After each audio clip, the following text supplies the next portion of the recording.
మనకు సైలెంట్ కూడా మంచి, అదొక రెక్కలెస్ యాటిట్యూడ్ ఉంటుంది. ఆ యాటిట్యూడ్ మనం గమనిస్తున్నప్పుడు తల్లిదండ్రులు చెబుతుంటే పెద్ద పట్టదు వాళ్ళకి, తాతయ్య చెబుతుంటే తాతయ్య కామెడీ యాక్టర్ వాళ్ళకి. ఆ ఏజ్ ఎలా ఉంటుందంటే అంతా మాకే తెలుసు అన్న ఫీలింగ్ ఉంటుంది. పైగా ఆ ఏజ్లో ఇలా నలుగురు ఉన్నప్పుడు ఆ టీనేజ్లో ఉన్నవాడికి ఎలా ఉంటుందంటే సెపరేట్గా గుర్తించాలి, సెపరేట్ ఇమేజ్ కావాలి. ఆ సెపరేట్ ఇమేజ్ కోసం ఏం చేస్తాడు, అందరూ చొక్కా ఎలా వేస్తే చెప్పాలి ఆడు తిరగేసేస్తాడు. సెపరేట్ ఇమేజ్ అది. అందరూ ప్యాంట్ ఎలా వేసుకుంటే చెప్పండి ఆడు తిరగేసేస్తాడు. సెపరేట్ ఇమేజ్ అది. అందరూ నెక్కలకి లేదా టీషర్ట్స్కి జిప్స్ ఎదరుంటే ఆడు జిప్పు సైడ్కి వేస్తాడు. ఇవన్నీ ఏంటంటే అని గుర్తించాలి. ఇప్పుడు హీరో అనుకోవాలి అందరూ అన్ని. అందుకే ఈదుల్లో అందరూ చక్కగా బళ్ళు తోలితే చక్కగా తోలరు. ఎందుకు? హీరో జీ అనిపిస్తారు, రీ అని వస్తారు, జీరో కట్లు కొడతారు, అర్జెంట్ అన్నట్టు తోలుతుంటారు. ఈ తోలకాల మధ్య ఏదన్నా పిల్లల్ని గుద్దితే వాళ్ళకి అనవసరం, పెద్దోళ్ళని గుద్దితే వయసు అయినవన్నీ వాళ్ళకి అనవసరం. ఇప్పుడు వాళ్ళని హీరో అనుకోవాలి అందరూ. ఎవరు ఎంత బాగా తోలుతున్నాడో అనుకుంటారు, ఎంత బాగా తోలుతున్నారు అనుకోరు. ఎవరి సన్నాసిగాడు అనుకుంటారు. వాళ్ళు అనుకుంటారు ఏమనంటే నా తోలకాన్ని చూసి ఎవడరా హీరోలా తోలుతున్నాడు అనుకుంటారు. కానీ ఆడికి తెలియంది ఏంటంటే హీరో అనుకోరు. చెప్పండి, ఎవడరా ఈ వరస్ట్ ఫెయిల్ ఎలా తోలుతున్నాడో, పిల్లలను గుద్దితే పెద్దోళ్ళని గుద్దితే అనుకుంటారు. కానీ ఆ వయసులో అలా తోలకరా అంటే వాళ్ళకి ఎక్కదు. పైగా ఆ ఏజ్లో ఉన్నోళ్ళకి లేదా ఈ టీనేజ్ ట్రెండ్లో ఉన్నోళ్ళకి అందరికీ ఉన్నది ఏంటంటే రీల్స్ ఎక్కువైపోయినాయి. ఇప్పుడు రీల్స్ అంటే తెలుసు కానీ వాళ్ళకి తెలిస్తే లేని నవ్వుకుంటున్నారు. రీల్స్ అంటే ఏంటంటే ఈ రీల్స్ కోసం ఏదైనా చేస్తారు. రీల్స్ అంటే ఇప్పుడు ఆ బిల్డింగ్ ఉందనుకోండి, మనం ఎలా మెట్లు మీద దిగుతామో ఆడు దిగడం, దూకేస్తాడు అక్కడి నుంచి, అది రికార్డ్ చేస్తాడు, అది అప్లోడ్ చేస్తాడు. ఎందుకంటే షేర్ చేయండి, లైక్ చేయండి, కామెంట్ చేయడం మర్చిపోకండి. అది రీల్ అంటే. ఇంకా ఏం చేస్తారు, విచిత్రమైన పనులు చేస్తున్నారు. ఆ రీల్స్ కోసం ఒకడు నీట్గా ఇన్సర్ట్ చేసుకున్నాడు, టక్ చేసుకున్న వాడు చక్కగా కారులో దిగాడు. ఏం చేస్తాడని చూస్తే అలా దిగి అలా డ్రైనేజీలో పడిపోయాడు. అలా ఎందుకు పడిపోయారంటే రీల్ కోసం. ఈ మాట చెప్తున్నది తప్పుగా అనుకోకండి. మరికొంతమంది కుర్రగాళ్ళు ఉన్నారు, తన ప్రియురాలికి బర్త్డే వచ్చింది, కేక్ అందరూ పెట్టిన కేక్ పెడితే రొటీన్ అయిపోతుంది. డిఫరెంట్ కేక్ పెట్టాలనుకున్నాడు. ఆ డిఫరెంట్ కేక్ ఏంటి చెప్పిన, ఇంకా నవ్వాలో ఏడాలో తెలియని కేకు. ఆ కేకు బాత్రూమ్ కేక్. మీరు కావాలంటే ఇదిగా ఈ గూగుల్ తల్లిని, యూట్యూబ్ చెల్లిని అడగండి, బాత్రూమ్ కేక్ అని కొట్టండి, ఎన్ని కేకులు ఉంటాయో. Indian tub, foreign tub, cake mould. ఇంక నెక్స్ట్ ఆ రంగులేటని అడగండి, ఆ క్రీములు ఎగ్జాక్ట్ అవే ఫీలింగ్స్ వచ్చేలా ఆ కేక్ ఆడి కట్ చేసి ఆ కారుతున్న ఆ క్రీము, అది ఆ కారుతున్న ఆ కేక్ అలా కట్ చేసి ఆ ప్రియురాలకు అలా నోట్లో పెడుతుంటే మిలియన్ వ్యూస్ ఉన్నాయి దానికి. మీరు చూడండి యూట్యూబ్ ట్రెండ్ ఇప్పుడు. అయ్యో రకమైన రీల్స్ ఇప్పుడు. ఈ ఏజ్లో ఎలా ఉంటుందంటే చదువు ఎక్కదు. ఈ ఏజ్లో ఎలా ఉంటుందంటే సోషల్ మీడియా ఎక్కుతుంది. ఈ ఏజ్లో పెద్దల మాటలు ఎక్కువ, ఏది బుర్రకు పనిచేదాడు చేసింది హీరోయిజం అనుకుంటారు. అందుకే ఈ మండపేట ఏరియా నుంచి అటు హైవే ఎక్కితే, దొల్లపై నుంచి హైవే ఎక్కితే, అటునుంచి చొప్పల ఈ ప్రాంతం ఏదైతే హైవే ఉందో అక్కడ లైన్గా లైట్లు వేసి ఉంటే ఎలా మీరు చూసారు లేదా, హైవే మీద ఇలా లైన్గా లైట్లు చేస్తే మెచ్యూర్ ఫంక్షన్కి ఆడపిల్లని కూర్చోబెడతారు చూసారా, అలా నైట్ టైం అలా మెయిన్ రోడ్లో హైవే మీద మధ్యలో కూర్చుని ఫోటోలు తీసుకుంటారంట. ఇలా కూర్చున్నాడు ఒకడు, కాళ్ళు పెట్టుకున్నాడు ఒకడు, కాళ్ళు ఇలా స్ట్రైట్గా పెట్టుకుంటూ వంకరగా పెడితే. ఇదేం పద్ధతి అంటే హైవే రోడ్డు మీద మిడ్-నైట్ 2:30కి ఆ మంచు అలా పడుతుండాలట, లైట్ అలా కనబడుతుండాలట. ఇప్పుడు ఈ ఫోటో తీయాలంటే ఇది అప్లోడ్ చేయాలంటే ఈ లోపల లారీ ఎక్కిపోతే హైవే, నేషనల్ హైవే మీద స్లో వస్తారా, అది ఆ రోడ్డు పేరే నేషనల్ హైవే. అది అలాంటి రోడ్డు మీద స్టిల్స్, కెమెరాస్, మిడ్-నైట్ షూటింగ్ లాంటి ఇవన్నీ రకరకాలు జరుగుతున్నాయి ఇప్పుడు. టీనేజ్లో గుర్తింపు కొరకు తహతహలు ఉంటాయి. ఆ వయసులో చదువు ఎక్కించుకోరు. ఆ ఏజ్లో టాలెంట్ అనేది ఏది అవ్వదు. అమ్మా నాన్నకి గారాబం, అడ్డగోలు గారాబం ఎక్కువ అవుద్ది. చదువు గాలికి పోద్ది. గాలి తిరులు తిరుగుతాడు, ఏది ఎక్కదు, చేతుల్లో ఏ పని ఉండదు. ఆ చూస్తుండగా 21 సంవత్సరాలు అయిపోతాయి. ఆ 21 సంవత్సరాలు అయిపోయిన తర్వాత 20 దాటి 25లో పడతాడు. అప్పటికి ఈ గాలి తిరులు తిరిగినందుకు ఈ సబ్జెక్టులు అవ్వగా. నా మాటలు వినండి, వాక్యంలో గల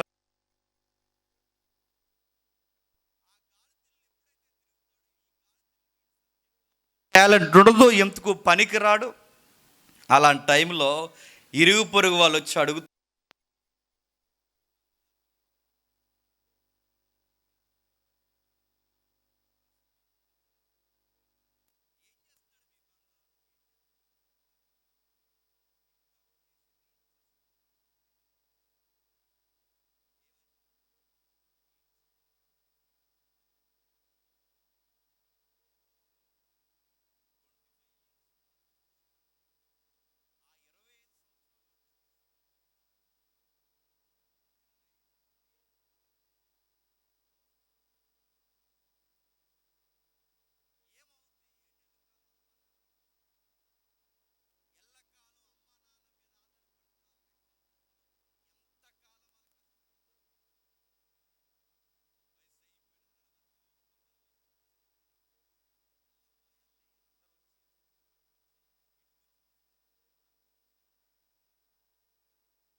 ఆ లైఫ్ అలా వెళుతుంది.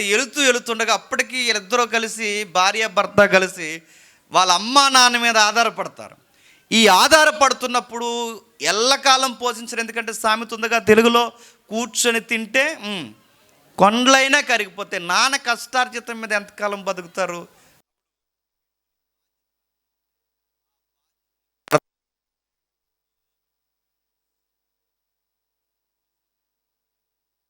కంగ్రాచులేషన్స్, మీరు తండ్రి కాబోతున్నారు అంటారు. ఇప్పుడు దాన్ని ఎలా ఎక్స్ప్రెషన్ ఇవ్వాలో తెలియదు వీడికి. దీన్ని ఎలా ఫీల్ అవ్వాలి, నా ముందున్న వాళ్ళు ఎలా ఫీల్ అయ్యారని ఒక గ్రాప్ వేసుకుంటాడు అనమాట. ఎలా ఫీల్, ఒకడు యాహూ అన్నాడు, మరొకడు ఎవరెస్ట్ ఎక్కిన ఫీలింగ్ ఇచ్చాడు, మరొకడు రకరకాలు అన్నాడు, ఒకడు లడ్డూ పెట్టాడు, ఒకడు 5 స్టార్ పెంచాడు, రకరకాలు చేశాడు. ఒకడు ఏకంగా నర్సు గారు ఆ వార్త చెప్పినందుకు నర్సు గారిని ఎత్తేసుకున్నాడు. దించు, ఎత్తుకుంటే మీ ఆవిడని ఎత్తుకోవాలి కానీ నన్ను ఎత్తుకున్న వీటాన్ని సెడామాడ తిడితే ఆ గొడవలు అవ్వలేదు. దేవుని దైవాలు నేను అడుగుతున్నాను. రకరకాల ఎక్స్ప్రెషన్ ఇస్తారు. ఇప్పుడు వీడికి ఒక బాధ్యత అర్థం అవుద్ది. కొడుగ్గా ఎలా ఉండాలో తెలియని వీడికి ఓ కొడుక్కి తండ్రి అయిపోయాడు. నా మాట అర్థమవుతుందా? చాలామంది నడి వయసు దాటిన వాళ్ళు కూడా వినండి. కొడుగ్గా ఎలా ఉండాలో తెలియని వీడికి ఇప్పుడు కొడుక్కి తండ్రి అయిపోయాడు. ఇప్పుడు బాధ్యతల మీద పడతాయి. ఇప్పుడు నేను నమ్ముకొని ఒక జీవితాలు ఉన్నాయి. నీ భార్య ఉంది, మీ ఇద్దరిని నమ్మి పుట్టిన పిల్లలున్నారు. ఇప్పుడు మీ ఇద్దరి మీద 2 జీవితాలు ఆధారపడ్డాయి. ఇప్పుడు నీ మీద భార్య, పిల్లలు, ఈ జీవితాలు ఎప్పుడైతే ఆధారపడ్డాయో తెలియకుండానే లైఫ్ కొన్ని పాఠాలు నేర్పిస్తుంది. ఆ పాఠాలు ఏంటంటే రూపాయో 10 రూపాయలో సంపాదించాలన్న వ్యూ స్టార్ట్ అవుతుంది. అప్పటికే 30 ఏళ్ళు దగ్గర పడితే ఇప్పుడు ఏదో ఒకటి, చదువు లేదు, టాలెంట్ లేదు, ఏం చేస్తాం? ఏ కూలి పనికో ఏదో పనికి పోతాం, ఏదో ఒక పనిలో ఎవడో ఒకటి దగ్గర జాయిన్ అవుతాం, సీరియస్గా సంపాదిస్తాం. ఆ సంపాదించిన డబ్బులు తెచ్చి 100 200 ఈమెకి ఇస్తాం. ఆ 200 100తో ఈవిడ వండుతుంది. ఆ వండినది పిల్లలు వీళ్ళు తింటారు. ఇలా తింటూ ఉండగా మధ్య మధ్యలో కొన్ని విషయాలు అర్థమవుతాయి. రేపు పొద్దున్న ఏదన్నా అనారోగ్య సమస్య వస్తే మాకు ఎవడిస్తాడు డబ్బులు? ఎవడివ్వడు. రేపు పొద్దున్న ఏదన్నా ప్రాబ్లం వస్తే ఎవరిని చాసాలి? చేయి దాస్తే ఎవడెవడలేడు. సిగ్గేస్తుంది. అప్పుడు మనిషిగా మనకు స్టార్ట్ అయ్యే నాలెడ్జ్ ఏంటంటే కాస్త డబ్బులు దాస్తాం. దాపరికం అనేది అలవాటు అవుతుంది. ఎప్పుడైతే ఈ డబ్బులు దాస్తామో దాసి 30 నుంచి ఇంకొక 30 ఏళ్ళు లేదా ఒక 20 ఏళ్ళు చాలా సీరియస్ కష్టపడి దాసి అమ్మయ్య కాస్త అకౌంట్లో డబ్బులు ఉన్నాయి, చేతుల్లో డబ్బులు ఆడుతున్నాయి, పిల్లల్ని చదివించగలుగుతున్నాను, నా భార్యకి అప్పుడప్పుడు ఒక చీర అయినా కొనగలుగుతున్నాను, పర్వాలేదు అనుకునే సమయానికి బాడీకి బంపర్ ఆఫర్లు వస్తాయి. ఆ బంపర్ ఆఫర్లు ఏంటో చెప్పిన షుగర్లు, బీపీలు, అల్సర్లు, తిన్నది అరక్కపోవడం, కళ్ళు కనబడకపోవడం, పిప్పలు బాధ, అరుకాల మంటలు, మోకాలు నొప్పులు, ఈదులో ఎవడో తిరుగుతాడు సైబాల్ డబ్బా అట్టుకుని. అంతే, లైఫ్ అయిపోయింది. ఆ తర్వాత మనకు అర్థమవుద్ది ఇప్పుడు సంపాదించింది అమ్మయ్య అనుకునే సమయానికి పట్టుకెళ్ళి హాస్పిటల్కి పెట్టుబడులు పెడతాం. ఇది మానవ జీవితం ట్రెండ్లో జరుగుతుంది. బాల్యం చూస్తుండగా అయ్యింది, యవ్వనం చూస్తుండగా అయిపోయింది, నడువయసు అనుకోకుండా దాటిపోయింది, సంపాదిస్తున్న నడువయసులో రెక్కాడుతుంది అనుకునే సమయానికి అమ్మయ్య అనుకునే సమయానికి పట్టుకెళ్ళి హాస్పిటల్కి పెట్టుబడులు పెడతాం. ఈ పెట్టుబడులు పెడుతున్నప్పుడు ఇటు భార్యని సరిగ్గా చూడలేక, పిల్లల ఆశను సరిగ్గా చూడలేక, వాళ్ళు ఉన్నతమైన చదువులు చదువుతానంటే వాళ్ళకి పెట్టుబడులు పెట్టే స్థాయి మన దగ్గర లేక, తిన్నదరక్క నిద్ర పట్టక జీవితం ఉక్కిరబిక్కిరైపోయేప్పుడు ఎదురు చూసేది ఒకే ఒక్కటే, మనశ్శాంతి కొరకు ఎదురు చూస్తాం. ఆ మనశ్శాంతి మనకు దొరకదు. ఎందుకంటే నీ బతుకెట్టుకుని నీకు బాల్యంలో కానీ యవ్వనంలో కానీ నడి వయసులో కానీ ఏ రోజు నీకు దేవుడు అనే ఒక ఆన్సర్ మీద నీకు మనసు లేదు గనక నువ్వు హిమాలయాలకు పోయినా నీకు మనశ్శాంతి దొరకదు. ఇది real example, practical example, practical life society ఇది. అక్కడ పరిగెడతావు, ఇక్కడ పరిగెడతావు, ఆ గుడంటావు, ఈ గుడంటావు, ఇప్పుడు వస్తావు ఆ వంగిన నడుముతో, కదలని కాళ్ళతో, మెరిసిన జుట్టుతో ఇప్పుడు వస్తావు దేవుడి దగ్గరికి. ఎందుకంటే నీకు మనశ్శాంతి కావాలి. ఇప్పుడు జీవితం అంటే ఏంటి ఇప్పుడు నేర్చుకోవాలనిపిస్తుంది. ఇప్పుడు వచ్చి కూర్చుంటావు, ప్రసంగాలు వింటుంటావు, వాక్యాలు వింటుంటావు, బైబిల్ తెచ్చుకుంటావు, కానీ నీ మైండ్ అంత యాక్టివ్గా ఉండదు. ఇప్పుడు డల్ అవుతుంది, నీ దృష్టికోణం తగ్గిపోతుంది. ఇలాంటి టైంలో నీకు ఇంకా వయసు మీద పడిపోతే అప్పుడు నువ్వు సంపాదించిన వాటి కొరకు నీకు ఎలాగూ భక్తి అవ్వలేదు కనుక, నీ భక్తి నీకే తెలియలేదు కనుక, నీ వెనకాల ఉన్నవారు కూడా భక్తి ఏమీ ఉండదు కనుక, నువ్వు సంపాదించిన దాని మీద రాబొందుల్లా కాసి కూర్చుంటారు. నీ పిల్లలే కాసు కూర్చుంటారు, నీ భార్య కాసు కూర్చుంటుంది. అలా ఎలా జరుగుద్దంటే మీరు సొసైటీని చూడండి. రైమండ్ అధినేత తెలుసుగా, Raymond suits, Raymond dresses, Raymond shops మీరు చూడండి. రైమండ్ అంటే చిన్నోడా. అలాంటి అధినేతని రోజు పిల్లలు ఆయన దగ్గర లాక్కోవలసిందంతా లాక్కొని హాస్పిటల్కి డబ్బులు కూడా లేకుండా పక్కకి గెంటేశాడు. రైమండ్ వాండర్, రైమండ్ అధినేతను పక్కకి గెంటేస్తారు. ఏడుస్తూ మొన్న ఇంటర్వ్యూ చేస్తున్నాడు. నా దగ్గర ఎన్నో డబ్బులు ఉండేవి, కోట్ల రూపాయల టర్న్ ఓవర్ ఉండేది, ఇప్పుడు నా దగ్గర హాస్పిటల్కి వెళ్ళడానికి డబ్బులు కూడా లేవని ఏడుస్తూ కళ్ళ నీళ్ళు దించుకుంటూ ఇంటర్వ్యూ చేస్తున్నాడు. నేను అడుగుతున్నాను, అధినేతలకే జీవితం చివరికి వచ్చేసరికి ఎంత ప్రాబ్లమేటిక్గా ఉంటే మన జీవితాలు చివరికి ఏమవుతాయో తెలుసా? మనశ్శాంతి కోరుకుంటాం. ఆ మనశ్శాంతి కోరుతున్న టైంలో కొన్ని మాటలు మన నోటంటూ వస్తాయి. తినాలని ఉంది, తినలేము. కూర్చోవాలని ఉంది, నడుము సహకరించదు.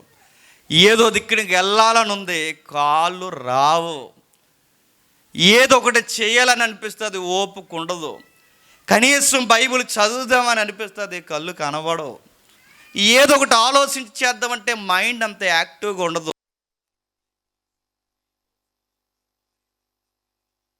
గోడల వలన ఇంటికే, మన కట్టిన ఇంటికే మనమే బరువైపోయామనుకునే సమయానికి వాళ్ళు గుసగుసలు మాట్లాడుకుంటారు ఇంట్లో. ఆ గుసగుసలు ఏంటి చెప్పనా? చాకరీ చేయలేకపోతున్నామండి, ఈ మనిషి శుభ్రంగా ఉండట్లేదు అంటారు. మనం కట్టుకున్న ఇంట్లోనే, మనం సంపాదించిన ఇంట్లోనే చాకరీ చేయలేకపోతున్నాం, ఈ మనిషి శుభ్రంగా ఉండట్లేదని ఎప్పుడైతే అన్నారో ఆ మాట అలాగొచ్చి మన చెవిలో పడుతుంది. అనిపిస్తుంది అప్పుడు, లంకంత ఇల్లు నేను కట్టి కష్టపడి కడతా, ఇంటికి నేనే బరువైపోయానా అని. అప్పుడు అనిపిస్తుంది, తాతయ్య ఏమైనా తింటావని అడగండి, వద్దురా అంటారు. తాతయ్య ఏదన్నా చూస్తామని అడగండి, వద్దురా అంటారు. తాతయ్య ఎక్కడికైనా వెళ్దామంటే వద్దురా అంటారు. అప్పుడప్పుడు బాధలు ఎక్కువైపోద్ది, ఒక మాట అంటారు. ఏమని? తాతయ్య నీకు ఏం కావాలి తాతయ్య అంటే, నాకు ఏం వద్దురా. ఏం కావాలి తాతయ్య చెప్పంటే, ఏం వద్దురా, ఆ దేవుడు నన్ను త్వరగా తీసుకెళ్ళిపోతే బాగుండురా అంట. నేను అడుగుతున్నాను, లైఫ్ అంతా రకరకాల కుప్పుగంతులతో గడిపేస్తాం. జీవితం చివరికి వచ్చేసరికి అప్పుడు గుర్తొస్తాడు ఎవరు చెప్పండి? దేవుడు. ఆ దశలోకి వెళ్ళక ముందే బుర్ర పనిచేసి లైఫ్ సమతుల్యతతో పోవాలి అంటే సువార్త వినాలి. గుర్తుపెట్టుకోండి, వాక్యాన్ని వినాలి. దేవుడు ఏం చెబుతున్నాడో కాస్త విని, దేవుడు మనతో ఏం మాట్లాడుతున్నాడో కాస్త జీవితాన్ని సర్దుకుంటే మన జీవితం ఆనంద డోలికల మధ్య నడుస్తుంది. చూద్దాం ఇప్పుడు ఈ వ్యూ అలా గుర్తుపెట్టుకోండి. ఒక పెద్ద ఆయన అనుభవాల దగ్గరికి వెళ్దాం. చూద్దాం ఒకసారి ప్రసంగి గ్రంథము 9వ అధ్యాయం, 11వ అధ్యాయం, ప్రసంగి గ్రంథం 11వ అధ్యాయం. తన అనుభవాలతో రాస్తున్న మాటలు మనకు రాస్తున్నాడు చూడండి. ప్రసంగి గ్రంథము 9వ అధ్యాయం 10వ వచనం చదవండి.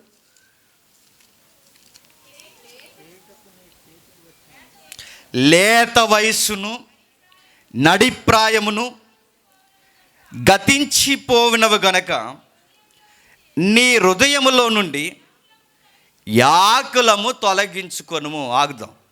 ఏం చెప్తున్నాడండి? లేత వయస్సును చెప్పండి, నడిప్రాయమును త్వరగా గతించిపోను. లైఫ్ ఏమవుద్దట? చూస్తుండగానే అయిపోతుందట.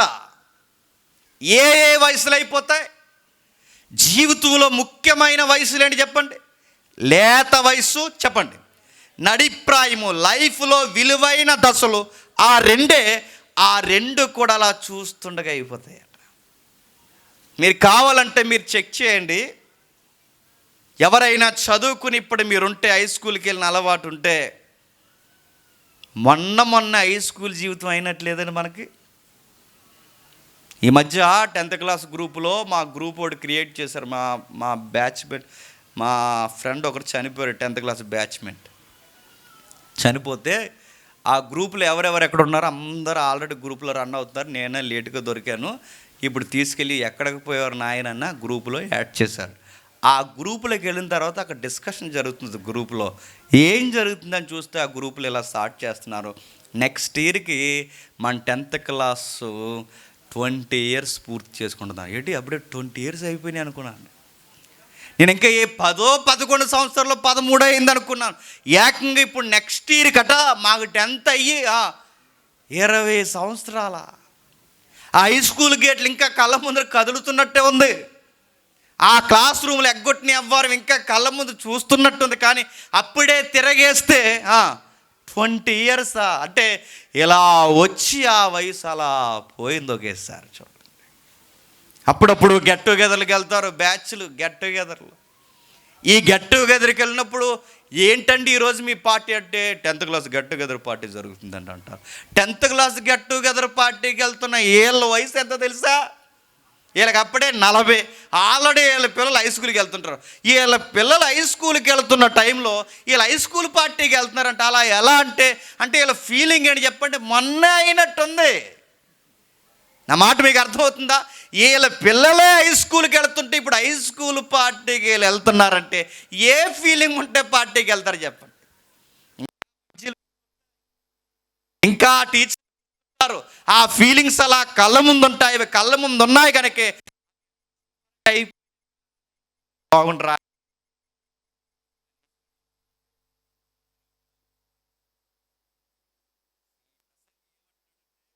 జీవితంలో ఏది ఎక్కువ రోజులు ఉండదు, అది ఉంటా పడు.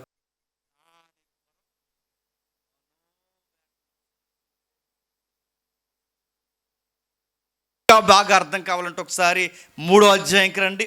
3వ అధ్యాయం ప్రసంగి గ్రంథం 3వ అధ్యాయం, ప్రసంగి గ్రంథం 3వ అధ్యాయం 1వ వచనం చూడండి. ప్రతి దానికి సమయము కలదు, ఆకాశము క్రింద ప్రతి ప్రయత్నానికి సమయము కలదు. పుట్టుటకు, చచ్చుటకు, నాటుటకు, నాటబడిన దాన్ని పెరికివేయుటకు, చంపుటకు, బాగు చేయుటకు, పడగొట్టుటకు, ఏడ్చుటకు, నవ్వుటకు, దుఃఖించుటకు, నాటుటకు, రాళ్లను పారవేయుటకు, కుప్పవేయుటకు, మానుటకు, ఎతుకుటకు, పోగొట్టుకుటకు, దాచుకోటకు, పారవేయుటకు, చీటుటకు, కుట్టుటకు, మౌనంగా ఉండుటకు, మాట్లాడుటకు, ప్రేమించుటకు, ద్వేషించుటకు, యుద్ధము చేయుటకు, సమాధాన పడుటకు, ప్రతి దానికి చెప్పండి సమయం కలదు. క్వశ్చన్ అడుగుతున్నాను చెప్పండి.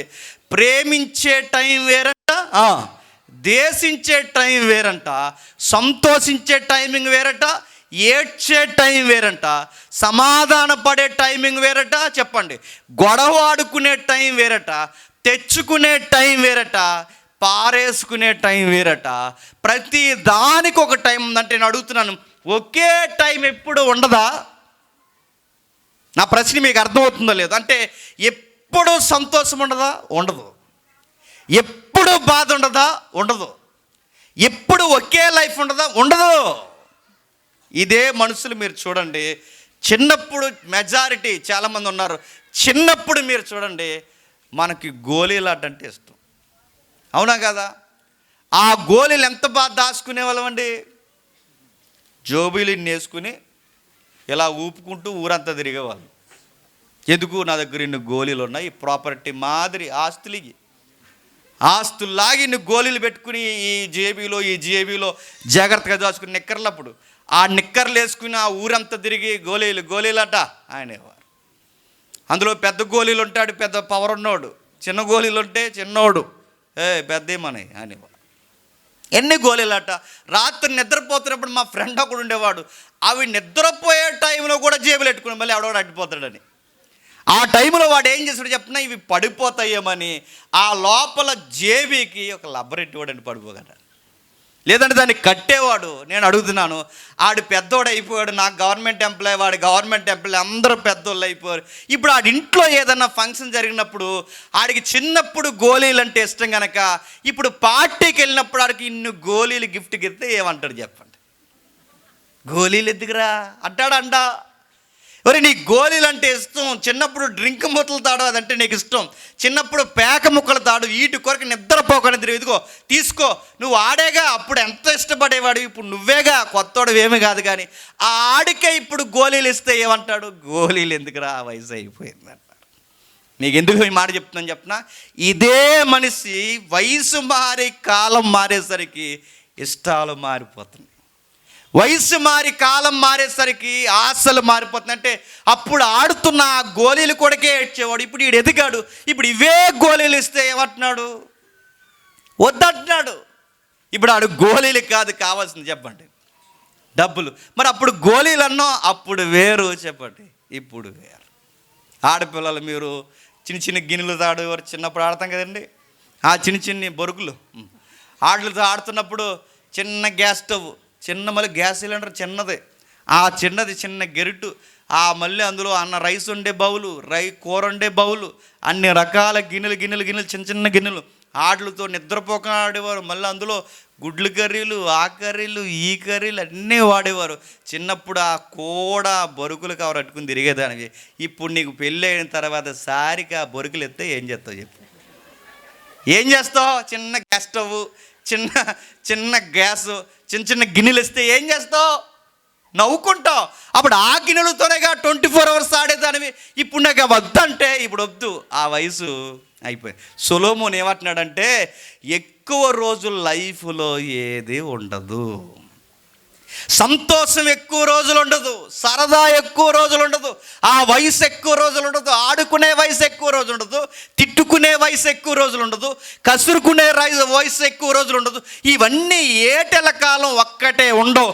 నీ జీవితం అలా చూస్తుండగా మారిపోతుంది. ఈ మారిపోతున్నది ఎక్కడికి పోతుంది? పోవడానికి పోతుంది. ఈ లోకాన్ని విడిచి వెళ్ళిపోతుంది. ఎవరైనా ఇంటికి వస్తే చకచకమని వాళ్ళకి టీ పెట్టే లోపల వాళ్ళ చేతుల్లో ఒకటి పడేస్తాం ఆల్బమ్లు, చూసుకోండి. ఈసారి వాళ్ళకి చూపించకండి, వారానికో నెలకోసారి మీరు చూసుకోండి.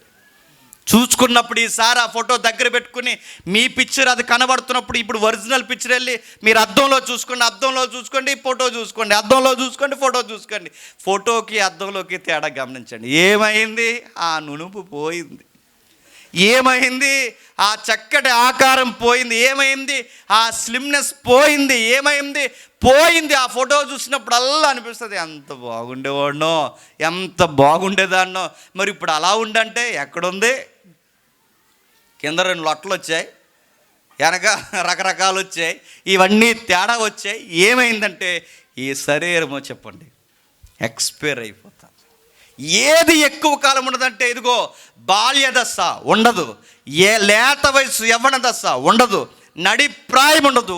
ఈ వయస్సులు దశలు మారుతున్నప్పుడు ఈ కోరికలు, డబ్బులు, సంతోషము, వ్యక్తులు, ప్రేమలు, ఆశలు, వ్యసనాలు, అలవాట్లు ఇవే జీవితం అనుకుని ఎక్కువగా మనోవ్యాకులం చెందకు. అది లైఫ్ కాదురా అయ్యా అని చెబుతుంది బైబిల్. నేను లేకపోతే బతకలేను, నువ్వు లేకపోతే బతకలేనంటే, నువ్వు లేకపోతే బతకలేంటే ఎందుకు బతకలో? కొన్ని రోజులు పోయి నువ్వు అంటావు ఎవరు లేకపోతే బాగున్నా, ఒక్కడనే బతుకున్నాను. అలాంటి దశ ఒకటి వస్తే అది గుర్తుపెట్టుకో. అది ఉంటే బాగుండు, ఇది ఉంటే బాగుండు అంటే కొన్ని రోజులు అనిపిస్తుంది. ఇవన్నీ కాదండి, మనశ్శాంతి కావాలని. బైబిల్ ఏం చెప్తుందో తెలుసా? చూస్తుండగా మారిపోద్ది. ఈ చూస్తుండగా మారిపోతున్నప్పుడు ఈ ప్రసంగి రాస్తున్నాడు ఏమని? లైఫ్లో దేని కొరకు ఎక్కువ టెన్షన్ పడిపోకండి, ఏది ఎక్కువ రోజులు ఇష్టముగా ఉండదు. వ్యక్తులు కూడా ఎక్కువ రోజులు ఇష్టముగా ఉండరు.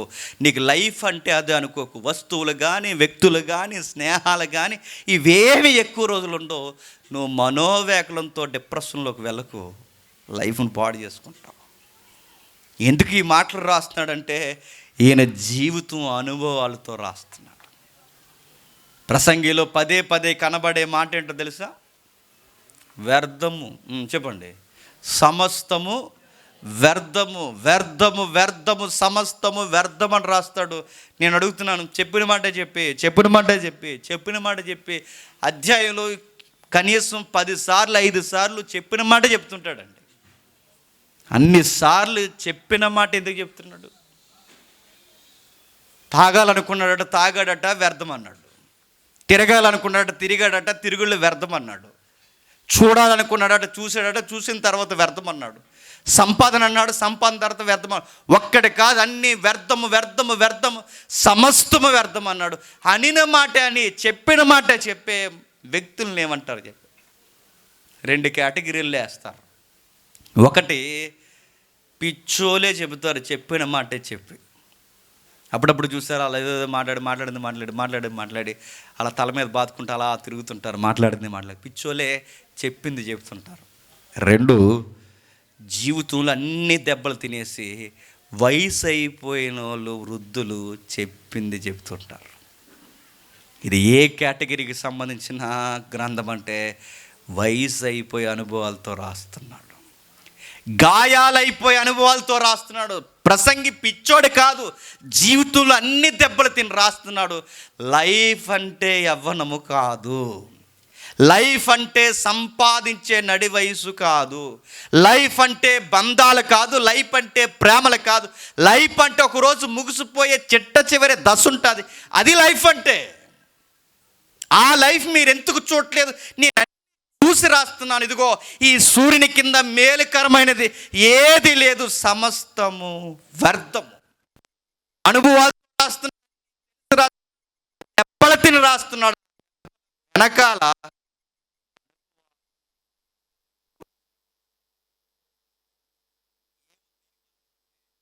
ఆయన లైఫ్ని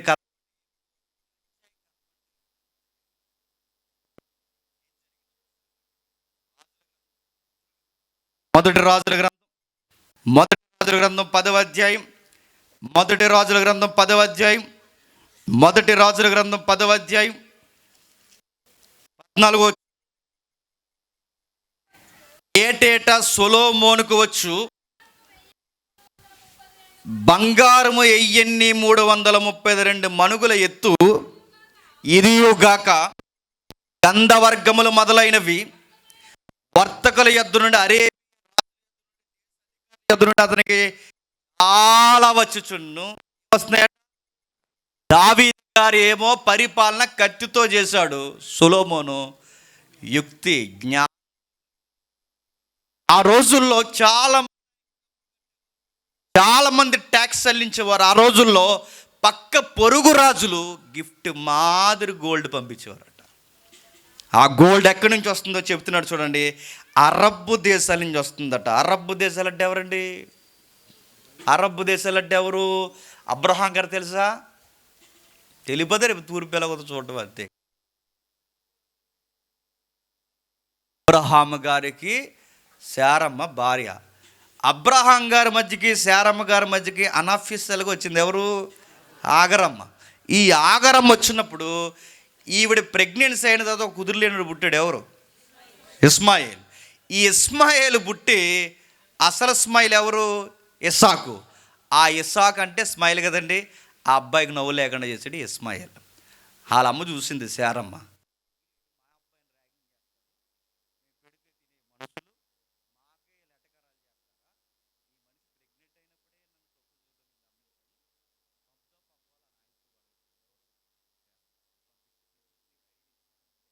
తర్వాత గొడవ పెట్టేసింది, పంపించే అని చెప్పింది. పెద్ద ఆయన ఏమి అనలేక పంపించేశాడు. ఈ వచ్చేసినప్పుడు ఈ ఆగరు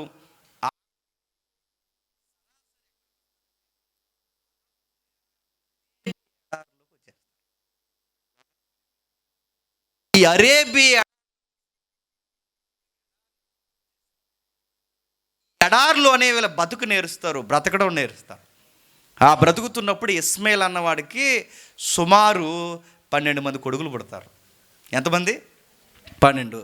ఆ తర్వాత అబ్రహాం గారికి ఇంకొక 3వ ఆవిడ చనిపోయిన తర్వాత ఇంకొక ఆవిడ ఉన్నారుగా. అబ్రహాం గారిని ఇన్స్పైర్ తీసుకోకండి, అది పాత నిబంధన చరిత్ర. ఆ తర్వాత ఆవిడకు 12 మంది పుడతారు. ఈ ఇద్దరి మధ్య క్షమించండి నాకు సరే, ఈ ఇద్దరి మధ్య ఆ 12 ఈ 12 24 మంది అవుతారు. ఎంత? 24 మంది. ఈ 24 మంది కొడుకులు 24 మంది రాజులు అవుతారు. ఈ 24 మందులు 24 దేశాలు స్థాపిస్తారు. ఆ 24 దేశాలే గల్ఫ్ దేశాలు. ఏ దేశాలు? Gulf. Dubai, Muscat, Abu Dhabi, Kuwait ఉన్నాయిగా దేశాలు. మనోళ్ళు వెళ్తున్నారుగా అక్కడికి. ఆ ఏ దేశాలకు వెళ్తున్నారో ఆ దేశాలన్నీ ఎవరి ఏంటంటే ఇస్మాయిలు సంతానం దేశాలు. వాళ్ళే అరబ్బు రాజులు. ఆ అరబ్బు రాజుల దగ్గర నెంబర్ 1 గోల్డ్ ఉంటుందట. ఇప్పటికీ నెంబర్ 1 గోల్డ్ ఏదంటే అక్కడి నుంచి తెచ్చి చూపింతుంటారు మనకి. ఇక్కడ ఏంటి? కువైట్ బంగారం వంటిది అని. ఆ కువైట్ బంగారం అంటే క్వాలిటీ, గిరాకీ ఎక్కువ. ఆ గోల్డ్ నెంబర్ 1 గోల్డ్ అని. అందుకే ఆ రోజుల్లో గిఫ్ట్లు ఎక్కడి నుంచి వస్తుంది అంటే సొలొమోన్ గారికి నెంబర్ 1 గోల్డ్ గల్ఫ్ ఏరియా నుంచి వస్తుందంట. గిఫ్ట్లు మాదిరి పంపిస్తున్నారట. ఆ పంపించిన దాంట్లో 16 వచనంలో ఒక మాట అంటున్నాడు చూడండి. రాజైన సొలొమోను సుత్తుతో కొట్టిన బంగారంతో అనుగుల గల 200 డాళ్ళను చేయించను. డాలు ఒక్కొక్కటిగా 60 తులముల ఎత్తు బంగారం ఉండెను. మరియు సుత్తుతో కొట్టిన బంగారంతో అతను 300 కేడుములు చేయించను. సుత్తుతో కొట్టిన బంగారం ఏంటి అంటే, సుత్తుతో కొట్టే బంగారం, సుత్తుతో కొట్టకూడని బంగారం కూడా ఉంటుందా? నాకు మొన్నే తెలిసింది. ఉంటుందా అంటే ఉంటుందట. డబ్బులు ఎక్కువైపోయిన బ్యాచ్ ఉంటారు, అత్తమాల గోల్డ్ షాప్కి వెళ్తారు, వాళ్ళని అడగండి చెప్తారు. మొన్న ఎందుకు ఒక మా బ్రదరు ఇక్కడ ఇండియా నుంచి కువైట్ వెళ్ళిపోతుంటే ఏంటి బంగారం కూడా వేటని అడిగితే ఆయన ఆ షాప్లో పని చేస్తాడు అనమాట. అప్పుడు చెప్తున్నాడు ఏమనంటే బంగారంలో రకాలు ఉంటాయట. కరెన్సీని ఫ్యూచర్లో డెవలప్ అయ్యేలా దాయాలంటే ఈ రేట్ని